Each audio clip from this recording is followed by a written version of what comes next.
My name is Dhanush. I am studying in 7th standard.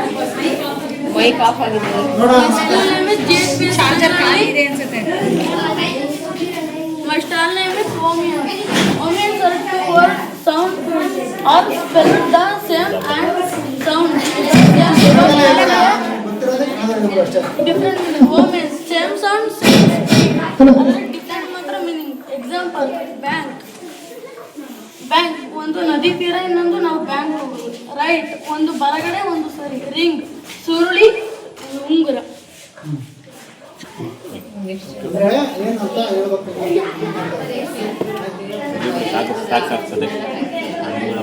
Good morning sir, welcome to my stall.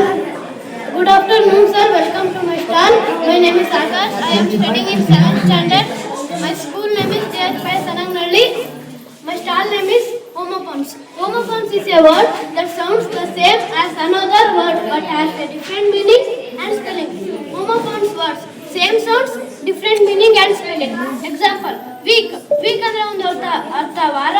Weak ಅಂದ್ರೆ ಇನ್ನೊಂದು ಅರ್ಥ ಮಂದ. ಸನ್. ಸನ್ ಅಂದ್ರೆ ಒಂದು ಅರ್ಥ ಸೂರ್ಯ. ಸನ್ ಅಂದ್ರೆ ಒಂದು ಅರ್ಥ ಮಗ. ಸಿ ಅಂದ್ರೆ ಒಂದು ಅರ್ಥ ನೋಡು. ಸಿ ಅಂದ್ರೆ ಒಂದು ಅರ್ಥ ಸಮುದ್ರ ತೀರ. ಮೀಟ್ ಅಂದ್ರೆ ಭೇಟಿಯಾಗೋದು. ಮೀಟ್ ಅಂದ್ರೆ ಮಾಂಸ. ಬ್ರೇಕ್ ಅಂದ್ರೆ ನಿಲ್ಲಿಸುವುದು. ಬ್ರೇಕ್ ಅಂದ್ರೆ ವಿಶ್ರಾಂತಿ ತಗೊಳ್ಳೋದು. ರೈಟ್ ಅಂದ್ರೆ ಒಂದು ಅರ್ಥ ಬಲಗಡೆ. ರೈಟ್ ಅಂದ್ರೆ ಒಂದು ಅರ್ಥ ಬರೆಯೋದು. Welcome to sir. My name is Chitra. My standard is 6th standard. My school name JSPS Sanangnalli. My stall name daily. My daily calendar. 1 week. January, February, March, April, May, June, July, August, September, October, November, December. Weeks: Sunday, Monday, Tuesday, Wednesday, Thursday, Friday, Saturday. Numbers: 0, 1, 2, 3, 4, 5, 6, 7, 8, 9, 1, 2. 2024, 2025, 2026, 2027. Date. ಅಂದ್ರೆ ಏನಿದು activity? My daily calendar. ಮಾ? My daily calendar. Okay, ಈಗ ನಾವೇನ್ ಮಾಡ್ಬೇಕು ಇದರಲ್ಲಿ?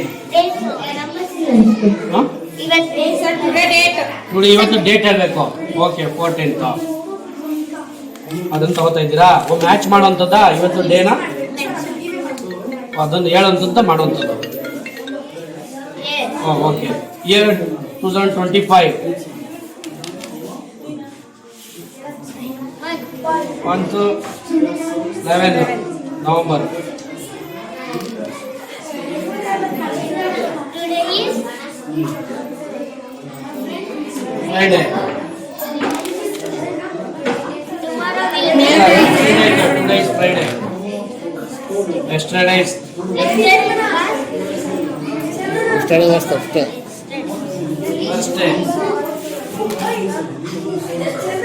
tomorrow will be Saturday.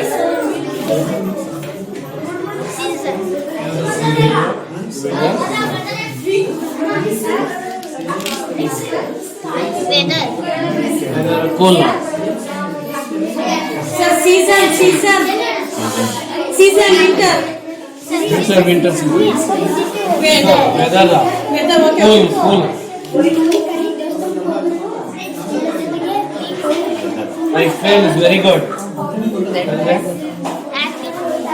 Happy. Okay, ಈ ತರ ಇದನ್ನು. ಓಕೆ, ಇದರಿಂದ ಏನ್ ಗೊತ್ತಾಗುತ್ತೆ? One speaks ತಿಳಿಯೋದು, ಹಾ. numbers ತಿಳ್ಕೊಳ್ಳೋದು, ಹಾ. season, weather, leaves ತಿಳ್ಕೊಳ್ಳೋದು. ಈ ತರದ ಒಂದು ವರ್ಡ್ಸ್ ಗಳನ್ನ ತಿಳ್ಕೊಂಡು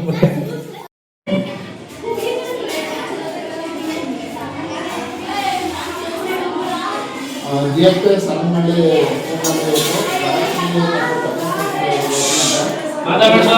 ಭಾಗವಹಿಸಿದ್ದೆ. ಮಕ್ಕಳು ತುಂಬ ಚುರುಕಾಗಿ ಮತ್ತು ಆ್ಯಕ್ಟಿವ್ ಆಗಿ ಈ ಕಾರ್ಯಕ್ರಮದಲ್ಲಿ ಭಾಗವಹಿಸಿದ್ರು. ಮತ್ತು ಅವ್ರದ್ದೇ ಆದಂಥ ಸಪ್ರೇಟ್ ಸ್ಟಾಲ್ಗಳನ್ನ ಮಾಡಿಕೊಂಡು ಅದ್ರ ಅಪೋಸಿಟ್ ವರ್ಲ್ಡು ಮತ್ತು ವರ್ಲ್ಡು ಅಸೆಂಬ್ಲಿ ಮಾಡುವಂಥದ್ದು ಮತ್ತು ಓವಲ್ಸ್ಗಳ ಬಗ್ಗೆ ಮತ್ತು ಅಪೋಸಿಟ್ ವರ್ಡ್ಗಳು ಇದನ್ನೆಲ್ಲ ತುಂಬ ಅಚ್ಚುಕಟ್ಟಾಗಿ ನಿರ್ವಹಿಸಿದ್ದಾರೆ. ತುಂಬ ಅಂದಾಜು ನಡೆಸ್ಕೊಂಡು ನಮಗಂತೂ ತುಂಬ ಖುಷಿ ಆಯಿತು. ಮಕ್ಕಳ ಶಿಕ್ಷಣ ಮಟ್ಟ ಎಷ್ಟೊಂದು ಕನ್ನಡ ತುಂಬ ಧನ್ಯವಾದಗಳು.